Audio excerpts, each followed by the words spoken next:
Reverenda religiosa, caríssimos fiéis, podemos assentar um momento.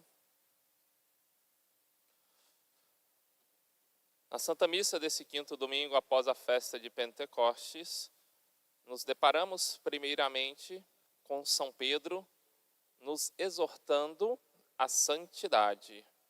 Uma santidade verdadeira, que está plena de virtudes. Não apenas o buscar seguir os mandamentos de Deus, mas algo que vai além. São Paulo fala de ser unidos em oração, fraternos, São Pedro, fala em ser unidos na oração, fraternos, misericordiosos, modestos, humildes. Ou seja, tudo isso, todas essas virtudes concorrendo para uma santidade. Em todas as ditas comunidades, seja uma comunidade religiosa ou a própria família nossa, deve habitar virtudes. Pois, se habitar os vícios, não teremos ali um pedaço do reino dos céus. Pelo contrário. Por isso, devemos cultivar virtudes. Não apenas dizer, sigo a Cristo, sigo o Evangelho, vou à igreja, mas eu tenho que construir em mim uma vida de santidade. Não é apenas o seguir, mas é o fazer, é o tornar-se santo. Porque o próprio Cristo disse, se a nossa justiça não superar, ou seja, justiça entende-se santidade. Quem pratica a justiça é o justo. Se a nossa justiça não superar a dos escribas e fariseus, que falsamente seguiam os mandamentos, não entraremos no reino dos céus. É isso que nosso Senhor nos exorta, de que temos que viver com todo o amor e plenamente a nossa vida cristã. Eu tenho que ser uma pessoa religiosa, praticar, de fato, uma vida de oração, caridade e virtude. Caso contrário, estarei enganando a mim mesmo. E São Pedro, ele começa nos exortando a questão das palavras. O justo, ele não profere mentiras, ameaças ou palavras enganosas, palavras torpes. As palavras também podem ser pecado. Não peca-se apenas querendo algo ou fazendo algo, também falando coisas que não devia. A pessoa pode cometer um pecado. E se as palavras constituem pecado contra Deus ou contra a santa pureza, constituindo matéria grave e ditas com certa advertência, a pessoa sabendo que é pecado, ela comete um pecado grave. Então temos que ter muito cuidado com as nossas palavras. Os nossos lábios devem estar sempre uma vida de oração, palavras que santificam, e não utilizar-se das palavras para o pecado. Porém, esse será o último ponto numa vida de santidade. O próprio São Tiago disse que a pessoa que refreia toda a sua língua, que consegue refrear a sua língua e não dizer palavras pecaminosas em momentos de dificuldade, essa consegue refrear todo o seu corpo. Então, aquele que domou até as suas expressões, seu modo de agir nas adversidades, para agradar ao Senhor, esse vive a santidade. São Pedro diz que os olhos do Senhor estão sobre os justos e os seus ouvidos estão nas suas preces, nas suas orações. Por isso, ser santo é algo que agrada a Deus. Se quisermos, conforme disse nosso Senhor, um pedido, uma graça de Deus, em primeiro lugar, eu devo querer a santidade. Seria algo não inteligente querer uma graça não buscando o reino dos céus. Eu quero que nosso Senhor me cure, mas a pessoa está buscando com intenção de no futuro praticar um pecado, de não se converter. Acabou que a doença se tornou um meio de conversão e oração para aquela pessoa, em que ela resolveu buscar a Deus, acordou e descobriu que a morte existe, de que talvez essa doença possa levá-la ao fim. Por isso, se nós queremos que Deus escute as nossas preces, Em primeiro lugar, nós temos que fazer essa renúncia na busca da santidade. E isso vai passar, né, pelas nossas palavras. Nosso Senhor disse em Mateus 12, a boca fala aquilo que o coração está cheio. A pessoa que tem introduzido na sua vida, e hoje a internet tem influenciado muito o nosso modo de falar e se expressar, ou talvez os maus hábitos adquiridos nas famílias, né, é uma denúncia quando uma criança fala muitos palavrões. Por quê? Porque ela está aprendendo aqueles palavrões em algum recinto, em algum local. Pode ser a escola, pode ser talvez na rua com os amigos, ou, na maioria das vezes, nas famílias, no lar. Por isso que os defeitos e, sobretudo, a questão, né, dos palavrões vão manifestar uma falta de virtude e santidade. Ainda não alcançou aquela renúncia para chegar a uma vida, né, ascética, uma vida que está buscando a Deus. Muitas pessoas vão argumentar, mas eu digo sem intenção, é um mau hábito que eu tenho, eu sou assim. Mas é justamente isso, nosso Senhor fala, renuncie a si mesmo, tome a sua cruz e me siga. Aquele que buscou praticar a vida espiritual, a vida de oração, os seus hábitos e os seus maus hábitos serão reformados. Aí está a verdadeira conversão.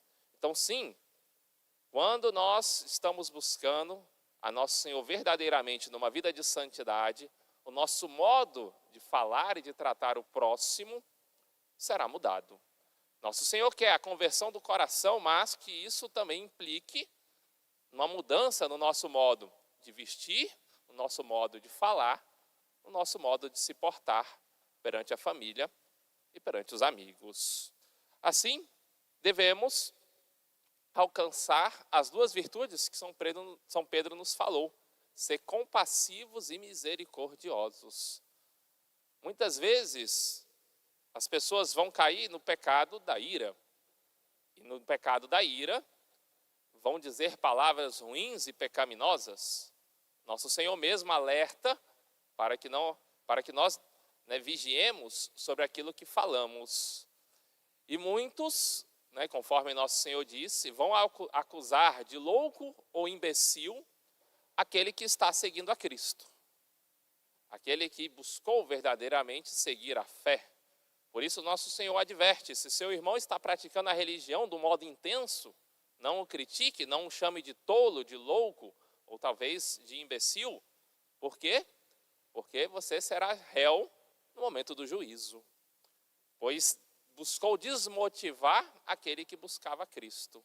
Quem estará buscando tu? Se está desmotivando aquele que está buscando o Senhor. São Pedro ainda diz, felizes sereis quando padecerdes algo por causa da justiça. Todo santo sofreu. Alguns sofreram dando a sua vida no martírio, outros vão sofrer o martírio, né, da humilhação, no sentido de que não serão compreendidos pelo mundo que busca o pecado. Nosso Senhor, falando então acerca dessas palavras, acerca do, né, não proferir palavras ruins, sobretudo para aqueles que estão buscando a santidade, nosso Senhor também nos lembra acerca da questão então da ira, né, de que nós devemos buscar uma santidade que mude a nossa vida e que mude o nosso modo de proceder. Com relação à ira, como um pecado, né, que a ira conduz, quando ela conduz a pecados graves, nós podemos ver, no caso, o exemplo da pessoa que facilmente se irrita quando não alcança os objetivos propostos, seja no trabalho, seja na família. Quando alguém, às vezes, não realizou o trabalho devido, a manifestação dessa ira vai denotar uma falta de santidade e virtude, mas vai denotar também um orgulho, pois a pessoa, ela se sentiu ultrajada, se sentiu de certo modo rebaixada, porque não foi obedecida a sua ordem. Porém, o primeiro a ser ofendido em todo o pecado é Deus, é nosso Senhor. Por isso não há justificativa para uma ira que manifeste pecado. São Paulo, inclusive, chega a dizer em Efésios: ireis, mas não pequeis. Há uma diferença de uma manifestação que pode ser identificado como ira, mas que é zelo, quando algo de errado, por exemplo, na família acontece, quando o filho, às vezes, cometeu algum pecado, o pai deve repreendê-lo, mas não com ira, com zelo, uma ira zelosa, poderíamos assim dizer, como nosso Senhor, que ao ver o templo santo de Deus, onde se fazia o sacrifício, conforme as prescrições judaicas, se tornar um local de venda, ou como disse nosso Senhor, um covil de ladrões, nosso Senhor fez um chicote, derrubou as mesas e expulsou os vendilhões. O texto não nos narra claramente se nosso Senhor deu um chicotada em alguém, mas expulsou aqueles homens. Mostrou, com zelo pela casa de Deus, de que aquilo que eles estavam fazendo era algo errado, pecaminoso, uma ofensa a Deus, um pecado contra aquilo que é santo. Ao mesmo tempo, nós vemos muitas vezes o pecado não ser manifestação de zelo, mas manifestação de orgulho e de amor próprio. Por isso, temos que ter essa distinção, buscar sermos santos, sim, repreender aquele que erra, aquele que peca, se está sob a nossa autoridade. Assim, os pais devem ter um zelo, uma vigilância sobre os seus filhos, mas ao se deparar com uma desilusão, ao ver o filho errar e pecar, a manifestação da repreensão não deve ser uma manifestação de ira. Me desobedeceu. E aí, o pai ou a mãe começam a dizer palavrões. A ira, que deveria ser aquilo que deveria ser uma repreensão, tornou-se pecado. E às vezes um pecado do pai pior do que a própria desobediência do filho. Quando, porém, é movido pelo zelo, ou seja, pela correção para que o filho agrade a Deus e se converta, então o filho será edificado. Por isso tenhamos uma certa vigilância sobre as nossas palavras. A boca que diz e que pede a Deus e que conversa com Deus não pode ser a mesma boca que está conduzindo a alma ao pecado. Se nosso corpo deve ser algo santo, se a nossa alma deve ser algo santo, também as nossas palavras devem ser um reflexo de santidade. Quando uma pessoa se elevou então na oração, na vida espiritual, atingiu a sabedoria, é bom escutá-la. Muitos se ficavam atônitos querendo ouvir nosso Senhor. Narra-se que quando São João celebrava a Santa Missa, ao terminá-la, muitos questionavam acerca de como era nosso Senhor Jesus Cristo, pediam um resumo da santa religião, de tudo aquilo que havia ocorrido. E diz a tradição que é por isso que nós rezamos o evangelho final.